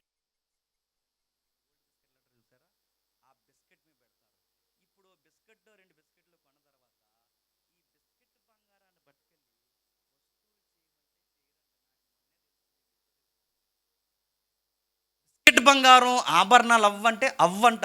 అది అలాగే చూడడానికి అంతే అంట. మొదటి బిస్కెట్, రెండో బిస్కెట్ అని చెప్పుకోవడానికి అంట అంతే. గోల్డ్ రేట్ పెరిగినప్పుడు ఆ బిస్కెట్ ఇచ్చి మళ్ళీ కరెన్సీ తీసుకోవడం, ఇలా ట్రాన్స్ఫార్మ్ చేసుకోవడానికనంట. మరి ఏ బంగారం అంటే బిస్కెట్ల బంగారం సాగదీయడానికి పనిచేయదట. ఇప్పుడు మనం పెట్టుకుంటున్నాం చూసారు ఈ బంగారాలు, ఇవి సాగే బంగారం అట. దీన్నట చిన్న చిన్న పొడుంటే దీన్ని ఇక్కడి నుంచి కిలోమీటర్ సాగదీయచ్చాడు సన్నంగా దారంగా, అంత సాగుతుంది. అందుకే దానికి అంత రేట్ ఎక్కువ. బంగారానికి ఎందుకంత గిరాకీ అంటే ఏ మెటీరియల్ అంత సాగదు, ఇది చాలా దూరం సాగదీయచ్చు తీగలు మాదిరి. అప్పుడప్పుడు అంటారు ఈ షేర్ ఎందుకండి సుమారు ఇన్ని లక్షలు ఎందుకు పెడుతున్నారంటే ఆ షేర్లో ఏ తీగలు ఉన్నాయట, అలా తీగలు అయిపోద్దంటే బంగారం దీన్ని సుత్తుతో కొట్టి సాగదీస్తే ఇది ఎలాగన్నా అవుద్దంటే అంటే అన్నిటికన్నా నెంబర్ వన్. సొలొమోను గారు ఏ బంగారం పట్టినాడంటే సుత్తుతో కొట్టే బంగారం. ఆ రోజైనా ఈ రోజైనా చెప్పండి, చాలా రేటు ఉన్న బంగారం. అలాంటి విలువైన బంగారంతో ఏం చేస్తున్నాడంట, డాల్ అంటే గమేలా మాదిరి ఉంటుందండి. సిమెంట్ మోసే గమేలు ఉంటుంది చూసారా, ఈ గమేలా మాదిరి ఉండే గమేలా లాంటివి చేయించి అవి చేయించి ఎక్కడ వాడతారు సార్ ఈ డాల్ని అంటే, యుద్ధాలు అవతలోడు బాణం వేస్తే ఆ బాణం మన మీదకి రాకుండా ఇలా అడ్డు పెట్టుకుంటారు చూసారా, దాన్ని డాల్ అంటారు. అంటే బాణాలు అడ్డెట్టుకోవడానికి బంగారాన్ని దేనికి వాడాడట? బంగారం ఎక్కువైపోయిందంటారా తక్కువైందంటారా? ఎక్కువైపోయింది దానికి. బంగారాన్ని లెక్క లేకుండా వాడుతాడు. ఇంకా కిందకి మరియు సుత్తుతో కొట్టిన బంగారం అతను 300 కేడములు చేయించిన కేడం ఒక్కొక్కడికి 300 బంగారు తొలమలు ఎత్తుగల బంగారం ఉండిన వీటిలో రాజు లెబనోన్ అరణ్యమందు మందిరమందు ఉంచును. లెబనోన్ అంటే ఎక్కడ ఉంటుంది? లెబనోన్ అంటే ఇజ్రాయెల్ దేశానికి పైన ఉంటుంది. సొలొమోన్ రాజు ఎక్కడ ఉంటాడు? ఆ దేశానికి మధ్యలో యెరూషలేములో ఉంటాడు. ఇప్పుడు యెరూషలేములో ఉన్న ప్యాలెస్లో మొత్తం గొడమ్స్ అన్నీ నిండిపోయి, ప్యాలెస్ అంతా నిండిపోతే చోటు లేక స్థలము లేక ఈ బంగారాన్ని ఎక్కడికి పంపిస్తున్నాడట?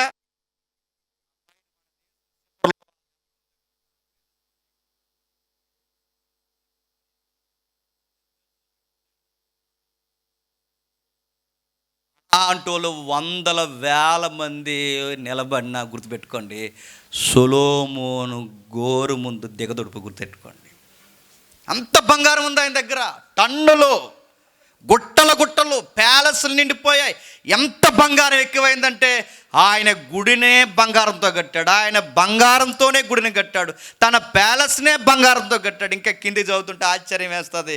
కింది చెప్తున్నా, మరియు రాజు దంతముల చేత పెద్ద సింహాసనములను చేయించను, సువర్ణముల చేత దాన్ని పొదిగించను. దంతాలంటే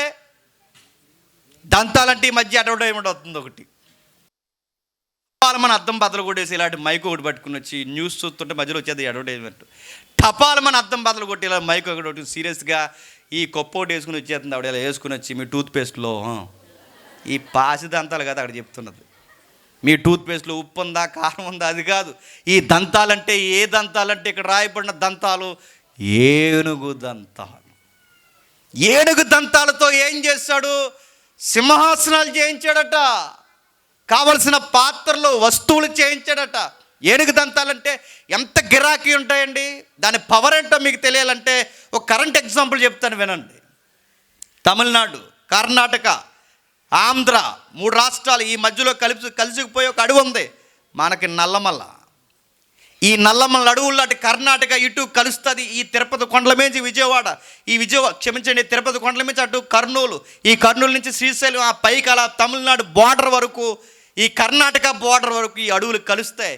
ఈ అడవులు కలిసినప్పుడు 3 రాష్ట్రాలని గడగడలాడించాడు మీసాలోడు. ఎవరు చెప్పండి? ఏరప్పన్ దేనికి ఫేమస్? ఏనుగు దంతాల గిరాకీకి ఫేమస్.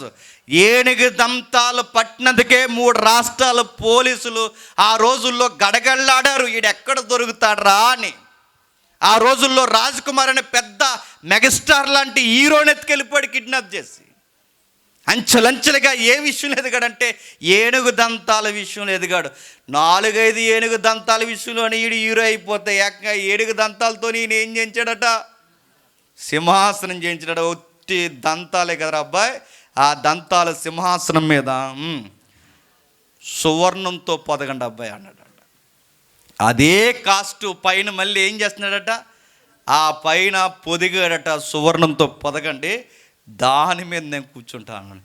ఏనుగు దంతాలంటే ఎంత క్వాలిటీ అండి. అప్పుడప్పుడు కొంతమంది ఇంటికి వెళ్తే చెప్తుంటారు, ఇది ఏ వుడ్ అండి? నెంబర్ 1 టేక్ అండి. టేక్ ఎంత బిల్డప్ ఇస్తున్నావు మాకు. ఇదే వుడ్ అండి, రోజు వుడ్. ఇదే వుడ్ అండి, దేవదారు మ్రాను. ఇదే వుడ్ అండి, రకరకాలు ఉన్నాయండి వుడ్లో, చాలా క్వాలిటీ అంట. ఈ వుడ్కి ఎంత బిల్డప్ ఇస్తే ఆయన వుడ్ వాడలేదట. చెప్పండి, దంతాలే వుడ్గా వాడాడట. దీంతో చేయండి అబ్బాయి, కంఫర్ట్గా ఉండాలి సిట్టింగ్ అన్నాడట. ఎవరు అంత చేయించి కిందికి అంటున్నాడు. కిందికి చెప్పండి, సింహాసనానికి సింహాసనము మీది భాగము వెనక తట్టు సింహాసనం వెనకాల, రాజు వెనకాల, పరిపాలకుడు వెనకాల, నాయకుడి వెనకాల బ్యాక్గ్రౌండ్ గుండ్రంగా ఉండి ఉదయించే సూర్యుడిలా ఉండాలన్న టెక్నాలజీ తెచ్చింది ఎవరు చెప్పండి? సీఎం కుర్చీలు చూస్తున్నారా? సీఎం కుర్చీ మాజీ సీఎం కానీ ఇప్పుడున్న ట్రెండ్లో ఉన్న, ఇప్పుడు అయిపోయింది నెల ఎలక్షన్ కూడా వచ్చేసింది.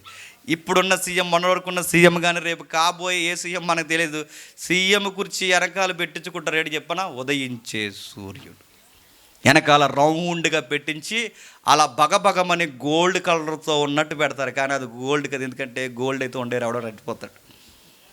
కానీ సొలొమోను వెనకాల బ్యాక్గ్రౌండ్కి ఏమాడట, వెనకాల సింహాసనం ఒకే కాదు, సింహాసనం వెనకాల బ్యాక్గ్రౌండ్కి మంచి పిక్చర్ అలా గ్రౌండ్ ఆకారంలో ఉండాలి.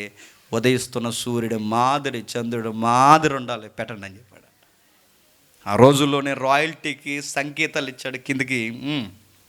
మరియు రాజైన సొలొమోను పానపాత్రలు బంగారమై ఉండును, లెబనోను అరణ్యమందు పాత్రలు బంగారమే, ఎండేది ఒక్కటి లేదు. సొలొమోను ఎన్నికకు రాదు. ఇంట్లో ఏం వాడుతున్నాడట? పాత్రలు. అప్పుడప్పుడు గొప్పలు చెప్తారు. మా తాతలు ఎవరో తెలుసా? ఎవరు? మా తాతలు నేతులు నాకెవరు తెలుసా అంట. మా తాతల మీసాల మీద చెప్పండి, మా తాతలు అది, మా తాతలు ఇది అని చెప్తారు. కొంతమంది చెప్తారు మేమెవరో తెలుసా? గోల్డెన్ స్పూన్ అంటారు. నీ స్పూనే గోల్డేమో. సొలొమోను గారికి ఇంట్లో ఉన్నవన్నీ గోల్డే. స్నానం చేసే డొక్కు గోల్డ్ అయింది. ఎవరిది? ఆయన స్నానం గోల్డ్, అన్నీ గోల్డ్ గోల్డ్ గోల్డ్ గోల్డ్, అన్నీ గోల్డే ఉన్నాయి. ఒక్కట కూడా ఎండిది లేదట.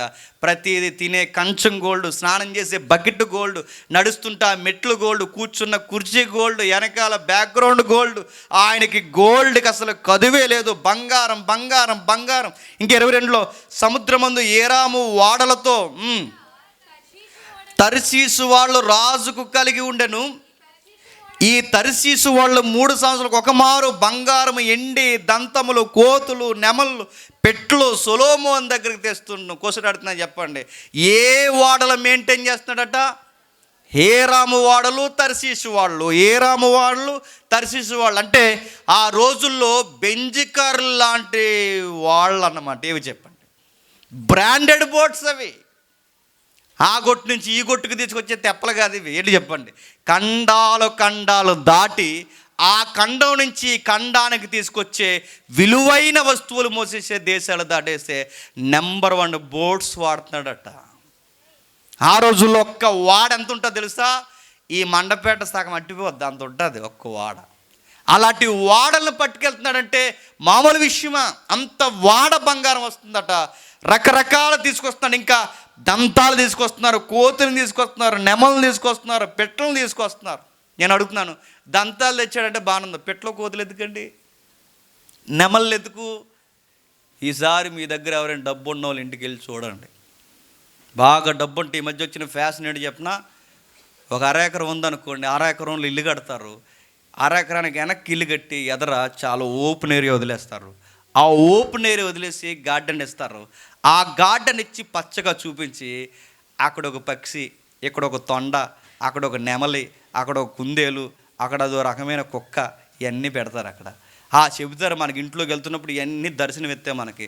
ఇది ఏ కోత తెలుసా? ఇది ఇండియా కోతి కాదు, ఆస్ట్రేలియా కోతి, అక్కడి నుంచి తెప్పించాం.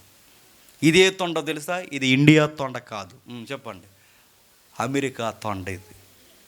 ఇదే చిలక తెలుసు, ఇది మన ఇండియాలో రామ్ చిలక కాదు, చెప్పండి, ఇది ఏరే దేశంలో చిలక. ఆ చిలక మాట్లాడుతుంది, ఆ చిలక నవ్వుతుంది. ఈ తొండ యవ్వారం ఇంత కాస్ట్, దీని కాస్ట్ ఎంత, దీని మెయింటెనెన్స్ ఎంత తెలుసా? ఇది కుక్కను మేము ఎక్కడి నుంచి తెప్పించింది తెలుసా? ఇది మన ఊరకుక్క లాంటి ఊరకుక్క కాదు, ఇది కాస్ట్లీ కుక్క. ఈ కుక్కకి నెలకి ఎంత అవుతుందో తెలుసా? 25,000 అవుతుంది. అలా ఎలా అవుతుందంటే అదంత కాస్ట్లీ కుక్క అని చెప్తారు. కుక్కలు, కోతులు, నెమళ్ళు, కుందేళ్ళు, ఈ బల్లులు, అడవి దొన్నలు ఇవన్నీ తెచ్చుకుని మీరు ఎలా పెట్టుకుంటున్నారంటే డబ్బున్న వాళ్ళకి పిచ్చేయండి చెప్పిన. ఇలాంటి జంతువుల్ని మెయింటైన్ చేయడం రాయల్టీ.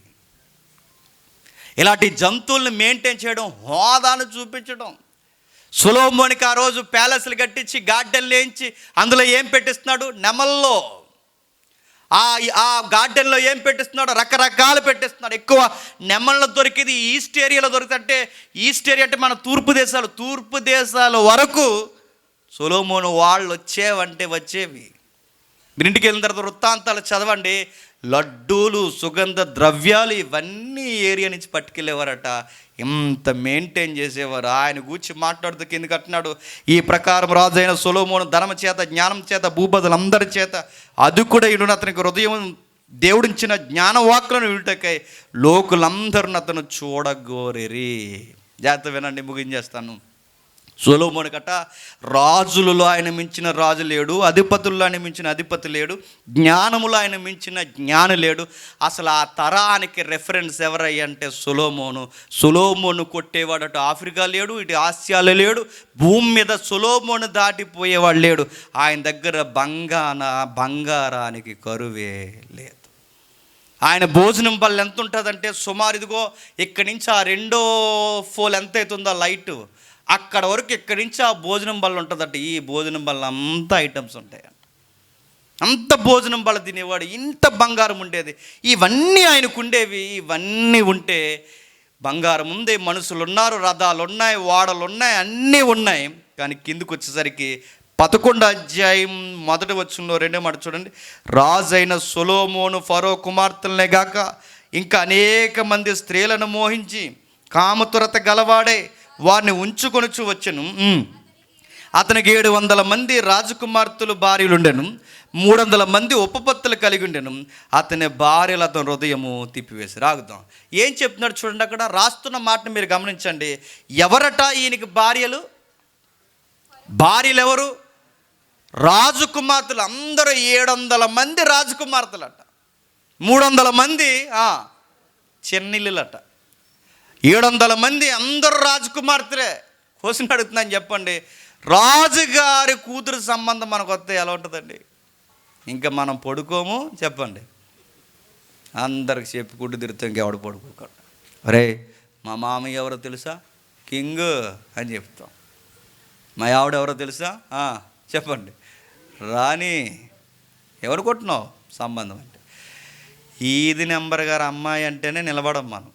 పంచాయతీ ప్రెసిడెంట్ గారి సంబంధం అంటేనే మా మామ చెప్పండి ప్రెసిడెంటు అని చెప్తాం. ఎమ్మెల్యే గారికి బీరకాయ పీస్ అవుతామంటేనే ఇక్కడ పై బట్టను ఇప్పే తిరుగుతాం మనం. ఫలానా పాలిటిక్స్ సంబంధించిన సంబంధం అంటే ఎంత బిల్డప్ ఇస్తాం. నీ ఎమ్మెల్యేకి బీరకాయ పంచాయతీకి నువ్వు ఎంత బిల్డప్ ఇస్తే సొలొమోను గారు మామగారులు అందరూ ఎవరట? రాజులు. అందరూ 700 మంది రాజకుమార్తెలు, ఈ చెన్నెలలో 300 మంది. ఎంతమంది ఉన్నారు? ఎంతమంది ఉంటే కిందకు ఒక మాట నాకు చాలా ఆశ్చర్యకరంగా ఉంటుంది. ఎప్పుడు సొలొమోనుకి మనుషులు ఉన్నారు, భార్యలు ఉన్నారు, బంగారం ఉంది, అన్నీ ఉన్నాయి. కానీ సొలొమోను వృద్ధుడైనప్పుడు, నా మాట మీకు అర్థమైందో లేదో, సొలొమోను దగ్గర డబ్బు ఉంది, సొలొమోను దగ్గర బంగారం ఉంది, సొలొమోను దగ్గర మనుషులు ఉన్నారు, సొలొమోను దగ్గర 1000 మంది సహవాసం చేసే కౌగిటిలో భార్యలు ఉన్నారు, సొలొమోను దగ్గర ఎకరాలు ఉన్నాయి, ప్యాలెస్లు ఉన్నాయి. కానీ సొలొమోను దగ్గర లేనిది ఏంటి చెప్పిన? వయసు అయిపోయింది. ఏమైంది? వృద్ధాప్యం వచ్చేసింది. మనుషులున్నా వయసు లేదు, బంగారం ఉన్నా వయసు లేదు, సామంతుడిగా వెలసలినా వయసు లేదు, జ్ఞానమున్నా వయసు లేదు, అన్నీ ఉన్నాయి. కనీసం ఇప్పుడు మాటినే భార్యలు కూడా లేరు. ఎందుకంటే ఆయనకి వయసు అయిపోయింది. ఆ వయసు అయిపోతే ఇప్పుడు భార్యల మాట ఈయనాలు తప్ప, చెప్పండి, ఈయన మాట వాళ్ళ వినే స్థితిలో కూడా లేరు. వయసు అయిపోతే బంగారం ఎన్నిక రాదంటే బంగారం ఏం చేసుకుంటాడు? వయసు అయిపోయినాడు. వయసు అయిపోతే తిని బండారాలు ఎన్నుంటే తినే తిండి ఎంతుంటే సుఖమేటి? వయసు అయిపోయింది. సొలొమోను గాయాల మధ్య రాస్తున్నాడు, నా దగ్గర బంగారం ఉంది, సూర్యుని కింద బంగారము వ్యర్థము. స్త్రీలతో సహవాసం ఉంది, ఆ సహవాసము సూర్యుని కింద వ్యర్థము. కావలసినంత మనుషులు ఉన్నారు, ఆ మనుషులతో సహవాసాలు వ్యర్థము. సూర్యుని కింద ఎన్నున్నా గుప్పడి మెతుకులు, జీవితం నిండా ఆరోగ్యకరమైన వయసు లేనప్పుడు ఈ సూర్యుని కింద సమస్తము వ్యర్థం. జీవితం నచ్చలేదు ఆయనకి. జీవితంలో గాయాలు తగిలాయి. మనుషులు వెనకాల తిరిగారు, మనుషులు గాయాలు చేశాడు. వ్యసనాలు వెనకాల తిరిగాడు, వ్యసనాలు గాయాలు చేశాయి. జీవితంలో మనుషుల్లో కలిగిన మార్పులు చూశాడు. దెబ్బలంటే ఎలా ఉంటాయో చూశాడు. రాజ్యాలు, మనుషులు, కొడుకులు విడిపోయే పరిస్థితులు ఇవన్నీ అనతి కాలంలో ఆయనకు అర్థం అవడం స్టార్ట్ అయింది. అన్నీ ఉన్నాయి కానీ ఆయనతో వయసు లేదు. అలా వయసు అయిపోయి గాయాలు తగిలినప్పుడు ఆ బాధల్లో రాసిన పుస్తకమే చెప్పండి, ప్రసంగి గ్రంథం. అందుకే లిస్ట్ అవుట్ చేస్తాడు. అంత అయిపోయిన తర్వాత రాస్తున్నాను, నేను అన్నీ చూశాను, నా వలే జీవితాన్ని పాడు చేసుకోకండి. నా లేత వయసు ఉన్నప్పుడు ఎంత దూరం పరిగెట్టాలో అంత దూరం పరిగెట్టాను. ఇప్పుడు నాకు ఆ వయసు అయిపోయింది, నా వలే ఆ వయసుని వ్యర్థం చేయకండి అన్నాడు. నడి వయసు ఉన్నప్పుడు ఎంత సంపాదించాలో అంత సంపాదించాను, నడి వయసు కూడా అయిపోయింది, సంపాదన మనతో ఉండదు, జాగ్రత్తగా ఉండండి అని చెబుతున్నాడు. ఎక్కువ కాలం ఏది మనతో ఉండదు, దాని కొరకు మనోవ్యాకులం చెందకండి. జీవితం అంటే పోగేసుకోవడం, లాగేసుకోవడం, గొడవలెట్టుకోవడం, పారేసుకోవడం, తెచ్చేసుకోవడం, దాచేసుకోవడం కాదు.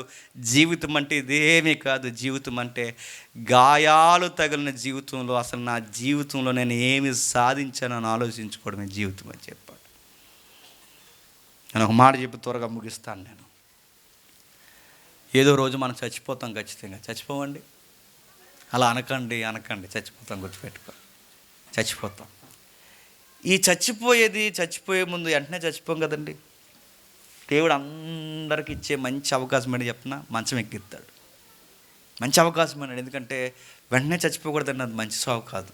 చాలామంది నొప్పి లేకుండా చచ్చిపోయాడండి, బాధ లేకుండా చచ్చిపోయాడు, అది మంచి సావు కాదండి నాకు తెలిసిన బైబిల్ని బట్టి. ఎందుకు చెప్పినా, మంచి సావు అంటే ఏంటో చెప్పినా, ఆ చావుకి కొంచెం కాలం ఉండాలి, కొంచెం మంచం పట్టాలి. ఎందుకంటే ఆ టైంలో మనం దేవుని దగ్గర సరి చేసుకోవాల్సిన ఏమైనా ఉంటే సరి చేసుకునే టైం మనకు దొరుకుతుంది.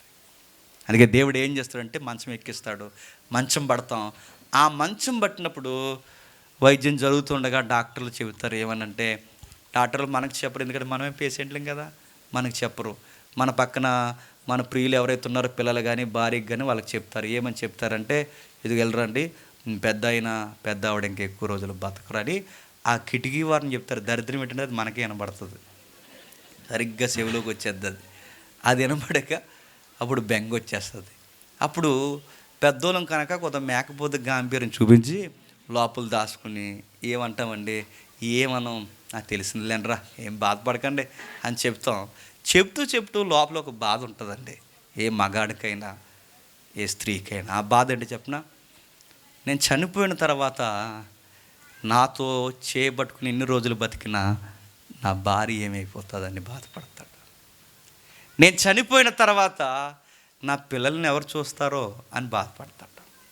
నేను చనిపోయిన తర్వాత ఇన్ని రోజులు కలిసి తిన్నాం, నేను వెళ్ళిపోయిన తర్వాత కనీసం ఇంక తిండి ఎడతారా అని బాధపడతాడు. నా భార్య ఎలా బతుకుతుందో, నా పిల్లలు ఎలా బతుకుతారా అని బాధపడతారు. నేను ముగించేస్తున్నాను. ఒక ఆవిడ ఉంటే నేను ఎంత బాధపడితే చెప్పండి. ఒక ఆవిడ ఉంటేనే ఎంత బాధపడితే ఈయన గారికి ఎంతమంది ఉన్నారండి? మరి ఈయన ఎంత బాధపడాలి? అందుకే ఆ బాధ మామూలు బాధ కాదు కనుక సూర్యుని కింద చెప్పండి వ్యర్థము అన్నాడు.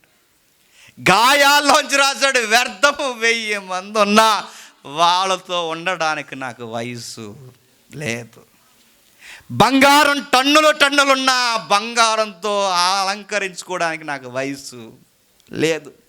దంతాల లాంటి సింహాసనం ఉన్న సింహాసనం కూర్చోడానికి నా నడుము నాకు సహకరించదు. బంగారం లాంటి డాలులున్నా యుద్ధానికి పోయి బాణాన్ని కాసే ఓపిక కూడా నాకు లేదు. నా సత్తువు లేదు. సింహాసనం ఉన్నా కూర్చునే ఓపిక లేదు. భార్యలున్నా సరసాలాడడానికి జీవితం లేదు. ఇప్పుడు నాకు అర్థమైంది, జీవితం అంటే సంపాదన, స్త్రీలు, వ్యసనాలు, తాగుళ్ళు, పరుగుళ్ళు, పోగేసుకోవడం, లాగేసుకోవడం జీవితం అంటే ఇది కాదు. చచ్చిపోయే లోపు జీవితం అంటే ఏంటో ఒక పుస్తకం రాయాలనుకున్నాడు. ఆ పుస్తకమే ప్రసంగి రాశాడు.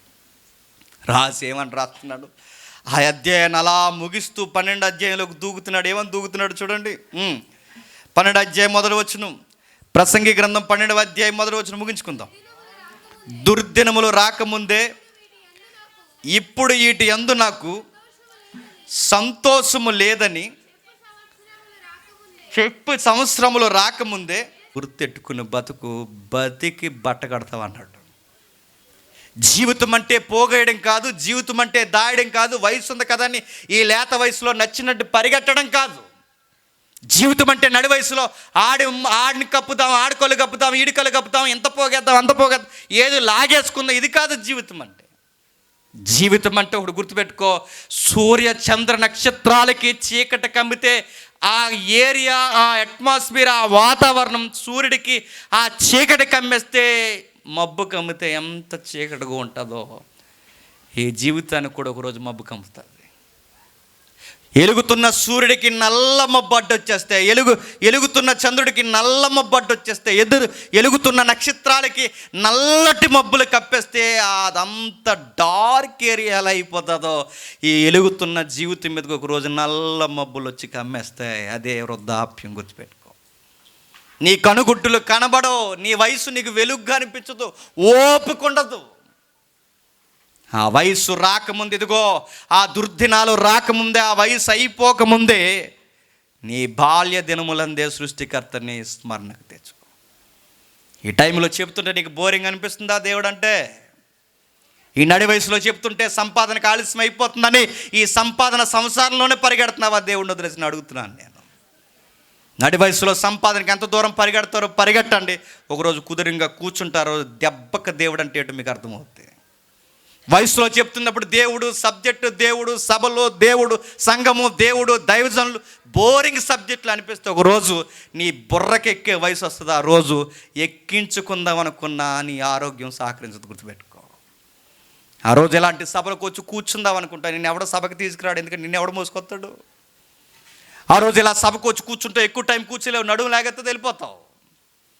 ఆ టైంలో నువ్వు ఇలాంటి సభలకు వచ్చి బైబిల్ విని కాస్త బైబిల్ తిరగేద్దాం అనుకుంటావు, కలు కనబడు, అయిపోయింది, బాడీ ఎక్స్పైర్ అయిపోయింది.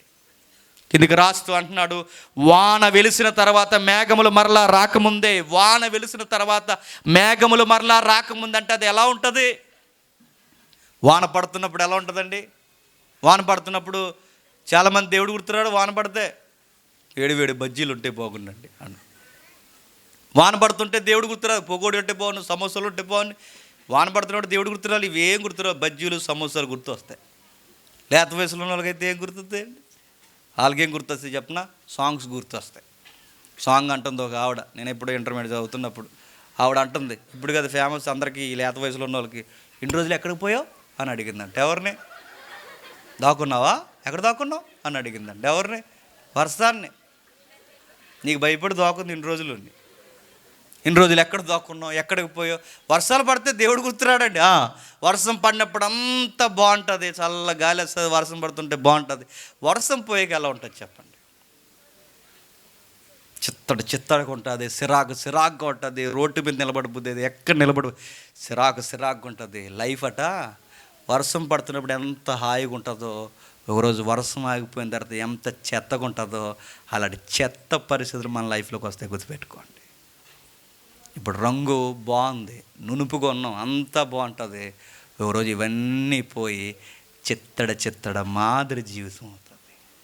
ఈ కంట్రాలు లూజ్ అయిపోతాయి, ఈ బొగ్గలు ఏలాడిపోతాయి, ఈ లొట్టలు లోపలికి పోతాయి, ఈ గుడ్లు బయటకు వచ్చేస్తాయి, ఈ ముక్కురమ్మలు పెద్దవి అయిపోతాయి, అన్నీ రకరకాలుగా ఉంటే మొత్తం తగ్గిపోతుంది. అది ఎలా ఉంటుంది చెప్పిన? వాన గురిసి వెళ్ళిపోయిన తర్వాత లోకం ఎంత చిత్తడిగా ఉంటుందో ఆ చివరి జీవితం కూడా అంత రమ్యంగా అనిపించుతుందంట. అవి రాకముందే ఒక పని చేయి. ఆ పని ఏం చేస్తావంటే 13వ వచనంలో, ఇదంతా వినిన తర్వాత తేలిన ఫలితార్థం ఇదే, దేవుని యందలి భయభక్తులు కలిగి ఉండి ఆయన కట్టడలను అనుసరించి నడుచుచుండవలెను. మానవ కోటికి ఇదే విధి. లైఫ్ మీనింగ్ ఏంటట? మానవ కోటికి ఇదే విధి. దేవుడు భక్తి, భయము, కట్టడలు, ఆయన మార్గాల్లో నడుచుకోడు. మనుష్యుడు రేపు చస్తే కూడా పట్టుకుపోయేది ఏదన్నా ఉంది అంటే ఇదే విధి. ఇది తప్ప ఇంకా పట్టుకుపోయేది కేజీ బంగారం పట్టుకెళ్ళో, లలితా జ్యువెలరీలో కొన్న గుండె ఆయన ఇచ్చిన సరుకు పట్టుకెళ్ళో, ఏది ఆయన కూడా పట్టుకెళ్ళరు. గుర్తుపెట్టుకోండి. ఎవరో పట్టుకెళ్ళరు. చస్తే పట్టుకెళ్ళిపోయేదే ఉంది. అదే చెప్తుంది సువార్త. అది ఇలా గుర్తెరగారు కనుక సువార్త సైన్యము వాళ్ళకి తెలిసిన సత్యము మీకు కూడా చెప్పాలనుకునే ఇలాంటి నడివీధుల్లో గొంతెత్తి తరుస్తున్నారు జ్ఞానం పట్టుకొని. చెబుతున్నారు, ఇదిగో మనం పట్టుకుపోయేది ఏమీ లేదు, దేవుని యందలి భయభక్తులు, ఆయన కట్టలను నడుచుకున్న జీవిత సత్యం తప్ప ఇంకేది పట్టుకెళ్ళేది లేదు. ఒక విషయం గుర్తుపెట్టుకోండి, ఇప్పుడు గనక ఇది మీరు బుర్రకెక్కించుకోకపోతే గూఢమైన ప్రతి అంశమును గూర్చియు దేవుడు విమర్శ చేయనప్పుడు ఆయన ప్రతిక్రియనది మంచిదే కానీ చెడ్డదే కానీ జడ్జిమెంట్లోకి తీసుకొస్తాడట. 60 ఏళ్ళ జీవితం ఇచ్చాను, 3 తఫాల మాదిరి జీవితం ఇచ్చాను, బాల్యం ఇచ్చాను, యవ్వనం ఇచ్చాను, నడి వయసు ఇచ్చాను, వృద్ధాప్యం ఇచ్చాను, ఈ జీవితాలు ఏం చేసావురా? ఇన్ని దశలు మారుతున్నప్పుడు ఎప్పుడైనా నా వాక్యం నీ బుర్రకెక్కిందిరా అని నువ్వు చేసే మంచిని చెడుని కూడా తీర్పులో తీసుకొస్తాడు. గుర్తుపెట్టుకో. ఆ రోజు సభకెళ్ళో ఆ జేమ్స్ అన్నవాడు తెగరిసి చెప్పాడు. ఆ రోజు అరిసి చెప్పిన ఆ మాటలు నీకేమైనా గుర్తుండి మార్చుకున్నావరా అని అడుగుతాడు. ఆ రోజు ప్రతీది తీర్పులోకి తెస్తాడట, ఆర్గ్యుమెంట్ చేస్తాడట, డిసైడ్ చేస్తాడట, జడ్జిమెంట్ ఇస్తాడట. ఆయన మాట్లాడుతూ చెబుతున్నాడు, నువ్వు చేసిన మంచి ఆయన గుర్తుపెట్టుకుంటాడు, నువ్వు చేసిన చెడు గుర్తుపెట్టుకుంటాడు. 60 ఏళ్ళ జీవితాన్ని ఏం చేసావని అడిగితే అలా గడిపేశాను ప్రభు అంటే తోసేయండి అని చెప్తాడు, తీసేయండి అని చెప్తాడు. 60 ఏళ్ళ జీవితం ఏం చేసావంటే పుట్టాను ప్రవ్వా, ఎదిగాను ప్రవ్వా, ఆడుకున్నాను ప్రవ్వా, చదువుకున్నాను ప్రవ్వా, తిరిగాను ప్రవ్వా, సరదా అన్నాను ప్రవ్వా, ఈ లోపల నాకు పెళ్ళి అన్నాను ప్రవ్వా, పెళ్ళైన ప్రవ్వా, పిల్లల ప్రవ్వా, తర్వాత బాధ్యతలు ప్రవ్వా, వాళ్ళని పోషించడానికి మేదేసుకున్నాను ప్రవ్వా, కష్టము కన్నీళ్ళ మధ్య దాయాలని నేర్చుకున్నాను ప్రవ్వా, ఆ దాచినప్పుడు బాగానే ఉందనుకున్న ప్రవ్వా, ఈ లోపల ప్రాబ్లమ్స్ వచ్చే ప్రవ్వా, ఏంటని హాస్పిటల్ చూపించుకుని వస్తూ కూర్చొని కొంత మజ్జిగ తాగేసరికి ఏంటి ఎడం పక్కన ఎప్పుకుందనుకున్నాను ప్రవ్వా, ఈ లోపల చెప్పండి వచ్చేసాను ప్రభు అంటే తొక్కేయండి అంటాడు దేవుడు. గుర్తెట్టుకో. మరి 60 ఏళ్ళ జీవితంలో నేను ఏదిరా నేను అనే ఆన్సరే అది. సంపాదన అని పరిగెట్టావు, వయసులో ఆడుకుంటానని పరిగెట్టావు, నడి వయసులో దాయడానికి పరిగెట్టావు. మరి నేనేది నీ లైఫ్లో, నీ బతుకులో ఒక చర్చ్, ప్రార్థన, సహవాసం, ఒక భక్తిలో ఒక వాక్యం ఏదన్నా నీ లైఫ్లో ఏమీ లేదు. మొత్తం తగలెట్టావు జీవితాన్ని. సొలొమోను అడుగుతున్నాడు, నా లైఫ్ని లెక్క అడిగిన దేవుడు మీ లైఫ్ను కూడా చెప్పండి లెక్క అడుగుతాడు. అదే చెప్పి ముగిస్తున్నాడు, అదే చెప్పి మాట్లాడుతున్నాడు. అయితే మీకు సొలొమోను మాదిరి కాదు. ఇంత సొలొమోను కోసం విన్న తర్వాత మీకు సొలొమోను మాదిరి కాదు, సొలొమోనే మాదిరిగా తీసుకున్న ఒక ఆయన ఉన్నాడు. ఆయనే ప్రభు అయిన యేసుక్రీస్తు. ఆయన ఒక మాట అన్నాడు, ఇదిగో సొలొమోను కన్నా గొప్పవాడు చెప్పండి మీ మధ్య ఉన్నాడు. సొలొమోను కన్నా గొప్పవాడు మీ మధ్య. సొలొమోను వెంబడిస్తే ఇదిగో ఆయనలో ఎగుడు దిగుళ్ళు ఉన్నాయి, గాయాలున్నాయి, నష్టాలున్నాయి, వ్యసనాలున్నాయి. ఆయన మాదిరి కాదు. మనకి మాదిరి ఎవరో తెలుసా? సొలొమోను కన్నా గొప్పవాడు ప్రభు అయిన యేసుక్రీస్తు. ఆయన దాచుకున్నాడు. ఎవరు? సొలొమోను దాచుకున్నాడు, పోగేసుకున్నాడు. ఈ ప్రభు అయిన యేసుక్రీస్తు వారు, ఈ సొలొమోను మన కొరకు సమస్తాన్ని వదిలేశాడు. ఆ సొలొమోను స్త్రీలతో సహవాసం చేశాడు. ఈ క్రొత్త నిబంధన సొలొమోను ప్రభు అయిన యేసుక్రీస్తు వారు ప్రతి స్త్రీని తల్లిగా గౌరవించాడు.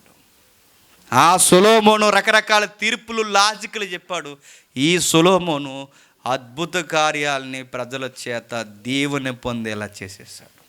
నేను ముగించేస్తున్న ఒక మాట చెప్పి, ఒకరోజు సొలొమోను దగ్గరికి కొన్ని మాటలు తీసుకొచ్చారు, జడ్జిమెంట్లు తీసుకొచ్చారు.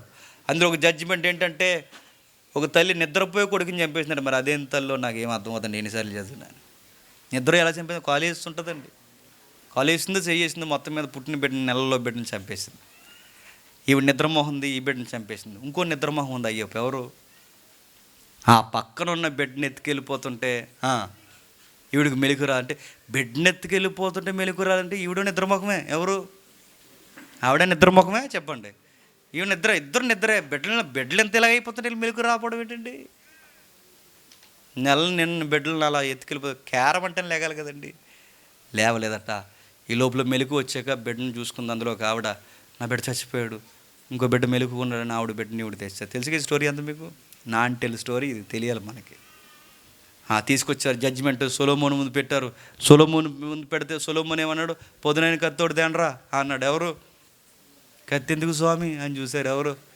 నరికేయండి, చెరుకు మొక్క ఇచ్చేయండి. నాదంటున్నారు ఈ బిడ్డని. చెరుకు మొక్క ఇచ్చేయండి, నరికేసి ఇచ్చేయండి అంటే అందులో ఒక కనలేని తల్లి అందంట, నరికండి బాబు, త్వరగా నరికేయండి అంతే.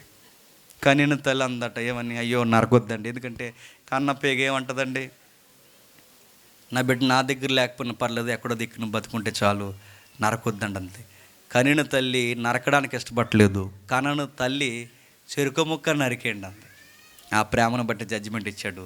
ఈ ప్రేమను బట్టి ఇప్పుడు ఒరిజినల్ తల్లి, ఈవిడ డూప్లికేట్. ఎందుకంటే ఆ రోజు సీసీ కెమెరాలు లేవు కదండి, అలా దర్యాప్తు చేయడానికి సీసీ కెమెరాలు లేవుగా, సీసీ ఫుటేజీలు లేవు కనుక సొలొమోను యుక్తి చేసి జడ్జిమెంట్ ఇచ్చాడు. ఇప్పుడు నేను ముగించేస్తున్నాను. ఇదే తీర్పు సొలొమోను కన్నా గొప్పవాడైన ప్రభు అయిన యేసుక్రీస్తు వారి దగ్గర తెస్తే ఆయన ఏమిస్తాడు జడ్జిమెంట్? ఆయన ఏమిస్తాడు తెలుసా?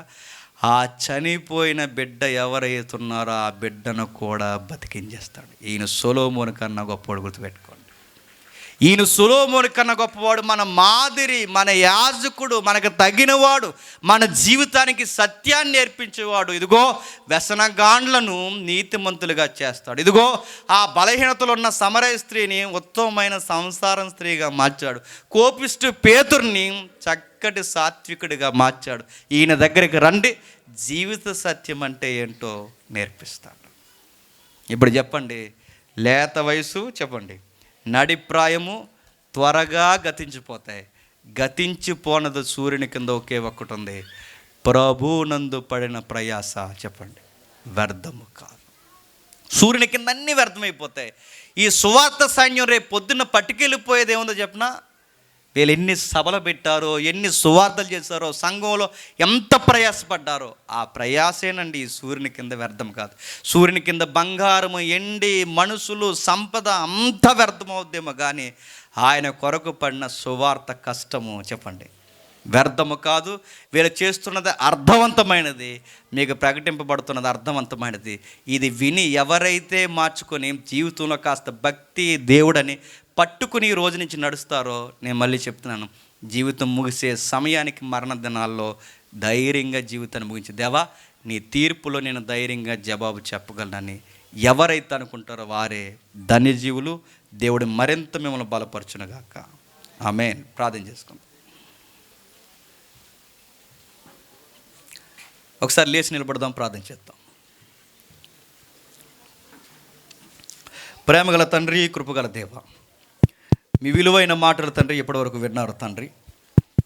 జీవితం అంటే ఆటలు కాదు, జీవితం అంటే సంపాదన కాదు తండ్రి.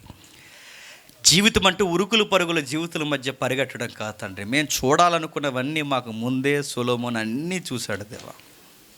అన్నీ చూసిన వాడు గాయాల్లో నుంచి రాసిన మాటలు, సూర్యుని కింద మనుష్యుడికి అర్థవంతమైనది ఏదీ లేదు, సమస్తము వ్యర్థమని సెలవిచ్చాడు. మనుష్యుడికి అర్థవంతమైనది ఏదన్నా ఉంది అంటే భక్తి, భయము, దేవుడి యందలి విశ్వాసం, ఆయన కట్టల్లో నడుచుకోవడమే, భయభక్తులు కలిగిన జీవితమే అర్థవంతమైనదని సెలవిచ్చాడు తండ్రి. ఇది నిజమే. సభలు, సమావేశాలు, ప్రసంగాలు తండ్రి జనాలకి తండ్రి లోకుగా, హేళనగా, ఎటకారంగా ఉండొచ్చేమో కానీ తండ్రి రేపు తీర్పులో కనబడేవి ఈ వినబడే మాటలే తండ్రి.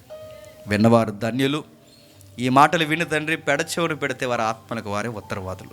ఈ సువార్త సైనికులు, సైన్యము తండ్రి వారు మారిన తండ్రి ఆ రక్షణ అనుభవాన్ని అనేకులను మార్చడానికి, అనేకులను ఈ ప్రాంతంలో తండ్రి వ్యసనాల నుండి, బాధల నుండి, సమస్యల నుంచి విడిపించి సత్యంలో నిలబెట్టడానికి వీరు పడుతున్న ప్రయాస గొప్పదే.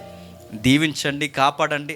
మరింత యుక్తిగా, జ్ఞానంతో, సత్యముతో తండ్రి వీరిని తీసుకెళ్ళండి. వారి కుటుంబాలని కాపాడండి, వారి సంఘాలని బలపరచండి. వారు వేరు వేరు సంఘాలకు చెందిన వారు అయినను వారికి ఏకాత్మ, ఏక మనస్సు, వాక్యమందు తండ్రి ఒకే మనసు కలగజేసి నడిపిస్తున్నారు దేవ.